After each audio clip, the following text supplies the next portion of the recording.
ചേട്ടാ നിയമസഭയിൽ നമ്മുടെ മുൻ ആരോഗ്യമന്ത്രി ശൈലജ ടീച്ചർ പറഞ്ഞത് പ്രതിപക്ഷം അട്ടർ ഫ്ലോപ്പ് ആണെന്നാണ്. അതായത് പ്രതിപക്ഷം ഭയന്ന് വിറച്ചു നിൽക്കുന്ന ഒരു സാഹചര്യമാണ് ഇപ്പോൾ നിലവിലുള്ളത് എന്നാണ് ടീച്ചർ സഭയിൽ പറയുന്നത്. യഥാർത്ഥത്തിൽ പ്രതിപക്ഷം പേടിച്ചു നിൽക്കുകയാണ്. ഭയന്ന് വിറയ്ക്കാൻ എന്ത് കാരണമുള്ളത് പ്രതിപക്ഷത്തിന്?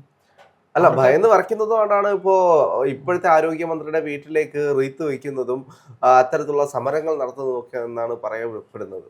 അല്ല രാഹുലെ, അങ്ങനെയാണെങ്കിൽ ഇവരല്ലേ ഭയക്കുന്നത്? ഇവരല്ലേ ഇപ്പോൾ ഈ പറയുന്ന രീതിയിൽ പയ്യന്നൂര് പിന്നെ അവരുടെ പാർട്ടിയുടെ സഖാവിൻ്റെ പേരിലെ തട്ടിപ്പ്, സാമ്പത്തിക തട്ടിപ്പേ, പിന്നെ ഈ പറയുന്ന രക്തസാക്ഷി ഫണ്ട് തട്ടിപ്പിൽ അവരല്ലേ അനിൽകുമാർ എന്ന് പറയുന്ന ആ ഇടത് ചിന്തകൻ്റെ വീട്ടിൽ കൊണ്ടുപോയി റീത്ത് വെച്ചത്.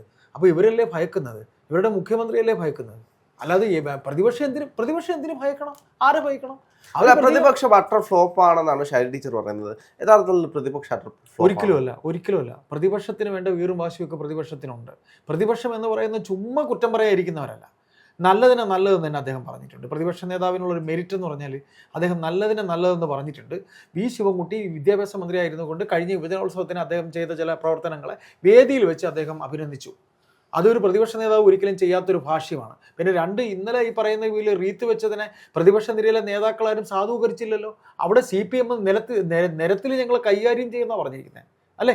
എനിക്കൊരു പേടിയുമില്ല, എൻ്റെ കൂടെ സഹാക്കളുണ്ടെന്ന് പറഞ്ഞത് അവരെ മന്ത്രി വെല്ലുവിളിച്ചത് ആരാണ്? അല്ല, എനിക്കൊന്ന് സ്വർണ്ണപ്പാളി വിഷയം CPM വല്ലാതെ ചൊടിപ്പിച്ചിട്ടുണ്ട്. ഇപ്പോൾ നമ്മൾ നോക്കിക്കഴിഞ്ഞാൽ നിയമസഭയിൽ സോണിയാഗാന്ധിയും പോറ്റിയും തമ്മിലുള്ള പടം ഉയർത്തിപ്പിടിച്ചുകൊണ്ടാണ് ഈ ഭരണപക്ഷം നിൽക്കുന്നത്. ഒന്ന് ആലോചിച്ചു, ശബരിമല വിഷയം ഇപ്പോഴും വിടാൻ CPM തയ്യാറായിട്ടില്ല. അല്ലെങ്കിൽ അതിൻ്റെ പേരിൽ CPM ഉണ്ടായ നാണക്കേട് എന്ന് പറയുന്നത് വലിയൊരു നാണക്കേടായതുകൊണ്ടാണെന്ന് തോന്നുന്നു ഇപ്പോഴും നിയമസഭയിലും. അപ്പോൾ പ്രതിപക്ഷം സ്വാഭാവികമായിട്ടും സമരം ഉന്നയിക്കും. കാരണം അത്രയ്ക്ക് വലിയ വിഷയങ്ങളാണ് കേരളത്തിൽ നടന്നുകൊണ്ടിരിക്കുന്നത്. ഇപ്പോൾ ചാനൽ ചർച്ചകൾ എടുത്തു നോക്കിക്കഴിഞ്ഞാലും എല്ലാ ദിവസത്തെയും ചർച്ചകൾ ആരോഗ്യ മേഖലയുമായി ബന്ധപ്പെട്ടാണ്. ആരോഗ്യ മേഖലയിലെ ഓരോ രോഗികളുടെ ജീവിതമല്ലേ പോകുന്നത്. അതുമായി ബന്ധപ്പെട്ട ചർച്ചകളാണ് ദിവസവും നടക്കുന്നത്. അപ്പൊ അതുമായി ബന്ധപ്പെട്ട് പ്രതിപക്ഷം നിയമസഭയ്ക്കുള്ളിലും സമരം നടത്തുമ്പോൾ ഭരണപക്ഷം എന്താണ് ചെയ്യുന്നത്? LDF മുന്നണി സോണിയാഗാന്ധിയും പോറ്റിയും നമ്മളൊരു ഫോട്ടോ എടുത്ത് കാണിച്ചിട്ട് ഇതാണ് നിങ്ങൾ തമ്മിലുള്ള ബന്ധം എന്ന് പറഞ്ഞുകൊണ്ടാണ്. യഥാർത്ഥത്തിൽ ശബരിമല ഇവരെ മൊത്തത്തിൽ കുടിക്കിയതാണോ?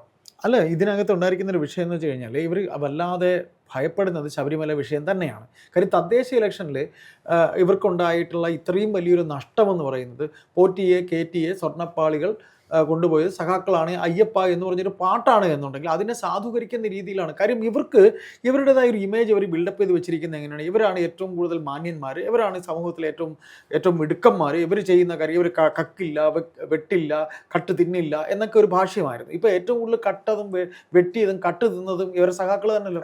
ജയിലിൽ കിടക്കുന്നത് ആരാ? സഖാക്കളല്ലേ. ഇപ്പോഴും ആ സഖാക്കളെ പൊതിയുന്നത് ആരാണ്? അപ്പോൾ ഇവരെ സംബന്ധിച്ച് ഇവർക്ക് ഈ പറയുന്ന പോലെ നിന്നെടുത്ത് നിന്ന് ഇങ്ങനെ അങ്ങ് ഈ പോറ്റി പരിചയപ്പെട്ട് ഇത് കഴിഞ്ഞ സഭാ സമ്മേളനത്തിൽ ഇവർ പടം കാണിച്ചാലല്ലോ അല്ലേ?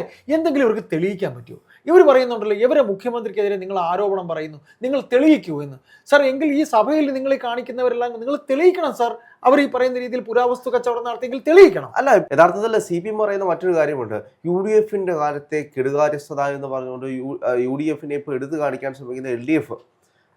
അതിനുശേഷം LDF ആണ് ഭരിക്കാൻ വന്നത്. 10 കൊല്ലം. അതെ, LDF കൊണ്ടുവന്നുള്ള ഏതെങ്കിലും ആരോപണം തെളിയിക്കാൻ LDF കഴിഞ്ഞിട്ടുണ്ടോ?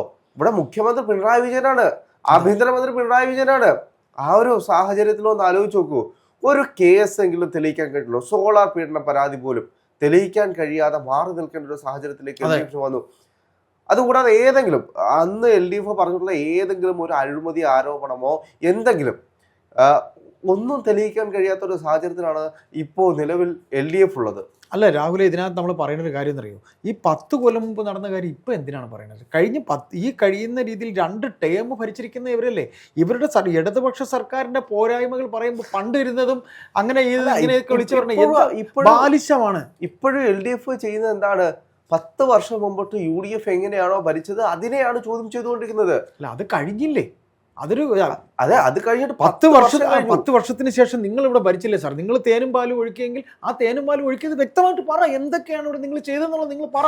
അല്ലേ? അതിന് തയ്യാറല്ല. 10 വർഷം മുമ്പോട്ട് കറണ്ട് ഇല്ലായിരുന്നു എന്നും 10 വർഷം മുമ്പോട്ട് കഞ്ഞി വെക്കാൻ അരിയില്ലായിരുന്നു എന്നുള്ള ആരോപണങ്ങളുമായിട്ടാണ് LDF ഇപ്പൊ വന്നുകൊണ്ടിരിക്കുന്നത്. അല്ല, ഇതൊക്കെ ജയിക്കാൻ വേണ്ടിയിട്ടാണ്. 10 വർഷം മുമ്പോട്ടാണ് പോറ്റി ശബരിമലയിൽ കയറിയത്. ഓരോ ആരോപണങ്ങളാണ്. രാഷ്ട്രീയമായിട്ട് പറയാനായിട്ട് ഒന്നുമില്ലാതെ വരുമ്പോൾ നിന്നെടുത്ത് നിന്ന് എന്ത് കറിയ കസർത്ത് കാണിക്കുന്ന ഒരു പരിപാടി. അല്ല, ആരോഗ്യമന്ത്രിയുടെ ഒരു പരാമർശം തന്നെ എടുത്തു വെച്ച് നോക്കൂ. ഒരാളുടെ വയറ്റിൽ കുടുങ്ങിയ കത്രിക അത് UDF-ന്റെ കാലത്താണ് അല്ലെങ്കിൽ LDF-ന്റെ കാലത്താണോ എന്ന് ഇപ്പോഴും അവരുടെ മറ്റേ മന്ത്രിയെ, അതായത് ഇവരുടെ കഴിഞ്ഞ ടൈമില് ശൈലജ ടീച്ചറിനെ പറയാതെ പറഞ്ഞു എന്നുള്ള കാര്യം ഇവിടെ മനസ്സിലാക്കാൻ ഒരുപാടൊന്നും വേണ്ട. അതെ, ഇവര് പിടിക്കുകയും അവര് മോശക്കാരിയെന്നും പറഞ്ഞു. നേരത്തെ മന്ത്രിക്കായിരിക്കും അല്ലെങ്കിൽ LDF-ന്റെ മന്ത്രിക്കായിരിക്കും. എനിക്ക് ഇതിനകത്തൊന്നും വിഷയമില്ല. ഇപ്പൊ അല്ല, മാധ്യമങ്ങളുടെ മുന്നിൽ വന്നിട്ട് ഞാൻ എന്ത് തെറ്റാണ് ചെയ്യുന്നത് എന്ന് ഇത്ര അഹങ്കാരത്തോടെ ചോദിക്കുന്ന ഒരു ആരോഗ്യ, അതൊക്കെയാണ് ഒരു വകുപ്പ് കൈകാര്യം ചെയ്യുന്ന മന്ത്രിയുടെ നമ്മൾ കേൾക്കാൻ ആഗ്രഹിക്കുന്ന. ആരോഗ്യ മേഖലയിൽ ഉണ്ടാകുന്ന വീഴ്ചകൾ അത് ആരാണ് ചോദ്യം ചെയ്യുന്നത്? ജനങ്ങളാണ് ചോദ്യം ചെയ്യുന്നത്. ആ സമയത്ത് എന്നെ പോലെ മികച്ച മറ്റേത് ആരോഗ്യമന്ത്രിയാണ് നിങ്ങൾ കണ്ടിട്ടുള്ളത്? എന്റെ ഭാഗത്ത് നിന്ന് ഇപ്പൊ ആ ഡോക്ടർ ചെയ്ത തെറ്റിന് ഞാൻ എന്ത് ചെയ്യാൻ കഴിയും? പിന്നെ ഇവരെന്തിനാ മന്ത്രിയായിട്ടിരിക്കുന്നത്? ഒന്ന് ആലോചിച്ച് നോക്കൂ. ഇവരുടെ കാലഘട്ടത്തിലാണ് ഒരു ഡോക്ടറെ കുത്തിക്കൊല്ലുന്നത്. കൊല്ലത്ത് ഇപ്പോഴും ഡോക്ടർമാരും ആരോഗ്യ മേഖലയിലെ സ്റ്റാഫുകളും സമരം ചെയ്യുന്നത് ഇവരുടെ കാലത്ത് തന്നെയാണ്. ഒരു ഡോക്ടർ, ആ ഡോക്ടർ ഇനി മടുത്തു എന്ന് പറഞ്ഞ്, ഡോക്ടർ ഹാരിസ്, അതെ, ഡോക്ടർ ഹാരിസ് തിരുവനന്തപുരത്ത് ന്യൂറോളജി വിഭാഗം, അതേ മടുത്തു എന്ന് പറഞ്ഞുകൊണ്ട് വന്നത് ഈ ആരോഗ്യമന്ത്രിയുടെ കാലത്ത് തന്നെയാണ്. പിന്നെ കൊല്ലത്തെ ഒരു ചേട്ടൻ ചികിത്സ കിട്ടാതെ ഇവിടെ വന്നിട്ട് കൂട്ടുകാരനെ അയച്ച വോയിസ് ക്ലിപ്പ് നമ്മൾ മരിക്കുന്നതിന് മുമ്പ് തിരുവനന്തപുരം മെഡിക്കൽ കോളേജില് എക്യുപ്മെന്റ്സ് ഇല്ല എന്ന് പറഞ്ഞ് പരാതിയുമായി വന്നത് അവിടുത്തെ ഡോക്ടർമാരാണ്. തീർച്ചയായിട്ടും ആൻജിയോഗ്രാം ഒരു യൂണിറ്റ് നിർത്തിവെച്ചത് ഈ മന്ത്രിയുടെ കാലത്ത് തന്നെയാണ്. ഇപ്പോഴും അവിടുത്തെ ആരോഗ്യ മേഖലയിലെ എക്യുപ്മെന്റ്സ് പഴയതാണ്, പണ്ടത്തേതാണ് എന്ന് പറയുന്നത് ഈ ആരോഗ്യമന്ത്രിയുടെ കാലത്ത് തന്നെയാണ്. ഉറപ്പാണ്. അല്ല, ഇപ്പോൾ ഈ പറയുന്ന പോലെ ഇവരുടെ 10 കൊല്ലത്തെ ഭരണത്തിൽ മറ്റേ മന്ത്രി മോശക്കാരി എന്ന് അത് നമ്മൾ കണ്ടല്ലോ. ഇപ്പോഴത്തെ DYF അല്ല, യൂത്ത് കോൺഗ്രസിൻ്റെ നേതാവ്, അദ്ദേഹത്തിൻ്റെ ഒരു കഴിഞ്ഞ ദിവസം OJ ജിനേഷിൻ്റെ ഒരു പത്രസമ്മേളനം ഉണ്ടായിരുന്നു. അതിൽ ആ ചെറുപ്പക്കാരൻ പറയുന്നുണ്ട്, അല്ലേ, യൂത്ത് കോൺഗ്രസ് പ്രസിഡന്റ്, പുതിയ പ്രസിഡന്റ് ജിനേഷ് അല്ലേ, ജിനേഷിൻ്റെ പത്രസമ്മേളനത്തിൽ പറയുന്നുണ്ടായിരുന്നു ഇദ്ദേഹം ഈ പറയുന്ന വീണ ജോർജ് പറഞ്ഞു വെക്കുന്നത് ടീച്ചറമ്മയാണോ എന്നൊരു സംശയം ഉണ്ടെന്ന് പറഞ്ഞിരുന്നു. അല്ല, ഇവർ തന്നെയാണ് ഇവരെ പല്ല് കുത്തി നാട്ടിക്കുന്നത്. അല്ല, എന്ത് തന്നെയാണെങ്കിലും ഒന്ന് ആലോചിക്കൂ. ഒരു ആരോഗ്യ മേഖലയിൽ ഉണ്ടാകുന്ന അനാസ്ഥകൾക്ക് പൂർണ്ണമായിട്ടുള്ള ഉത്തരവാദിത്തം എന്ന് പറയുന്നത് അവിടുത്തെ ആരോഗ്യമന്ത്രിക്ക് തന്നെയാണ്. അല്ല, ഈ കത്രികക്കകത്ത് വെച്ച് ശസ്ത്രക്രിയ ചെയ്യുക എന്നുള്ളത് ആലോചിച്ച് നോക്കുക. എന്ത് അവർക്ക് നിസ്സാരം പോലും. ഡോക്ടർ പറയുന്നത് ഇത് എന്റെ തെറ്റല്ല, ആരോഗ്യമന്ത്രി പറയുന്നത് ഇത് എന്റെ വീഴ്ചയല്ല. പിന്നെ ഇതാരാണ്? രോഗി, എനിക്കൊന്ന് രോഗി സ്വന്തമായിട്ട് വയറ് കട്ട് ചെയ്തിട്ട് നേരെ കത്രിക എടുത്ത് വെച്ചിട്ട് തുന്നി വെച്ചതാണ് എന്നാണ് എനിക്ക് തോന്നുന്നത്. എന്നാലല്ല അവർ രോഗിക്ക് പൈസ. ഇത് ഏത് ലോകത്താണ് ഇവരൊക്കെ ജീവിക്കുന്നതെന്ന് ഒരു പിടിയും കിട്ടില്ല. ഇത് ആരുടെടുത്താണ് ഇവർ പറയുന്നതെന്ന് ഇവർ ആലോചിക്കണ്ടേ? ഇവരൊരു പത്രപ്രവർത്തകയായിരുന്നു, എന്നോട് ഈ നമ്പർ വേണ്ട എന്ന് ഈ മാധ്യമപ്രവർത്തകരോട് പറയുന്നില്ലേ? ഇവർ ഈ പറയുന്നത് വെളിവും വെള്ളിയാഴ്ചയോടെയാണ് പറയുന്നത്. ഇവരൊന്ന് ആലോചിക്കണ്ടേ? എന്ത് മറുപടിയാണ് പറയുന്നത്? ആരോഗ്യമന്ത്രിയുടെ ഈ ഇത്തരത്തിലുള്ള സംസാരങ്ങൾ തീർച്ചയായിട്ടും അടുത്ത തിരഞ്ഞെടുപ്പിൽ ജനങ്ങൾ കാണിച്ചിരിക്കും.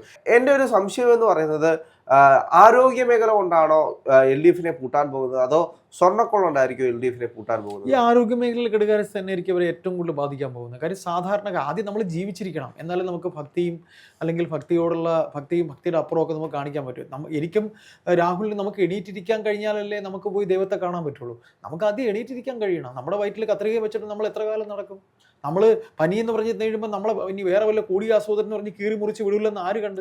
എന്താണെങ്കിലും ആരോഗ്യ മേഖലയിൽ പുതിയ ക്യാപ്സ്യൂൾ ഉണ്ടാക്കാൻ വേണ്ടിയിട്ട് വിദേശ രാജ്യങ്ങളിൽ നിന്ന് വരെ ഇൻവെസ്റ്റ്മെന്റ് വന്നല്ലോ. ഇനി പുതിയ ക്യാപ്സ്യൂളുകളുമായിട്ട് LDF-ന് വരാം സ്വാഭാവികമായിട്ടും. ഇതിനകത്തുള്ള വിഷയം എന്നറിയോ? ഈ പറയുന്ന രീതിയിൽ ഈ പറയുന്ന ബഹുമാനപ്പെട്ട മന്ത്രി സംസാരിക്കുന്ന ആരുടെ ഭാഷയൊന്നും നിങ്ങൾക്ക് മനസ്സിലായല്ലോ. അതിനി പറയേണ്ട കാര്യമില്ലല്ലോ. ഇത്രയ്ക്ക് തലയ്ക്ക് മൂളയില്ലാതെ സംസാരിക്കാൻ ഇവർക്ക് കുറച്ചെങ്കിലും വിദ്യാഭ്യാസം ഉള്ളതാണ്. ഇവർ നീണ്ടകാലം മാധ്യമപ്രവർത്തനം നടത്തുകയാണ്. മാധ്യമപ്രവർത്തനം എന്ന് പറയുന്നത് ചുമ്മാ ഉള്ളൊരു പണിയല്ല. സൂര്യന് കീഴിലുള്ള എല്ലാ വിഷയങ്ങളും ചർച്ച ചെയ്യുന്ന ആൾക്കാരാണ് മാധ്യമപ്രവർത്തകർ. ഈ പറയുന്ന ആരോഗ്യവകുപ്പിലെ കെടുകാര്യസ്ഥയെക്കുറിച്ച് ഇവർ തന്നെ എത്ര വാർത്തകൾ ഇവർ തയ്യാറാക്കിയിട്ടുള്ളത്, എത്ര വാർത്ത ഇവർ ചർച്ചകളിൽ എടുത്തിട്ടുള്ളതാണ്. ഇവർ തന്നെ മാധ്യമപ്രവർത്തകർ മുമ്പ് നിന്ന് ഇത് അന്നങ്ങനെ സംഭവം ഇപ്പം നമ്മൾ ഈ പറഞ്ഞ പോലെ ഒരു തരത്തിലും അതായത് ലോജിക്കിന് നിരക്കാത്ത രീതിയിൽ സംസാരിക്കില്ല. ഈ ധാർഷ്ട്യമില്ലാതെ അന്ന് അങ്ങനെ സംഭവിച്ചു, അതിന് വേണ്ടുന്ന നടപടികൾ നമുക്ക് എടുക്കാം. ജനത്തിനോടൊപ്പം നിൽക്കുന്ന വർത്തമാനം പറയാം, അല്ലാതെ അഹങ്കാരവും ഈ പറഞ്ഞ ലോജിക്ക് ഇതില് ഞാനൊരു തെറ്റും ചെയ്തിട്ടില്ല, എന്റെ അത്രയും നല്ലൊരു മന്ത്രി വേറെ, പെർഫെക്റ്റ് മന്ത്രി വേറെ ആരുണ്ട് എന്നുള്ള വെല്ലുവിളി ആയിരിക്കും ഇത് ആരും CPM-ന് ജനങ്ങൾ കൊടുക്കുന്ന ഏറ്റവും വലിയ വെല്ലുവിളി മറുപടി അല്ലേ? അതെ.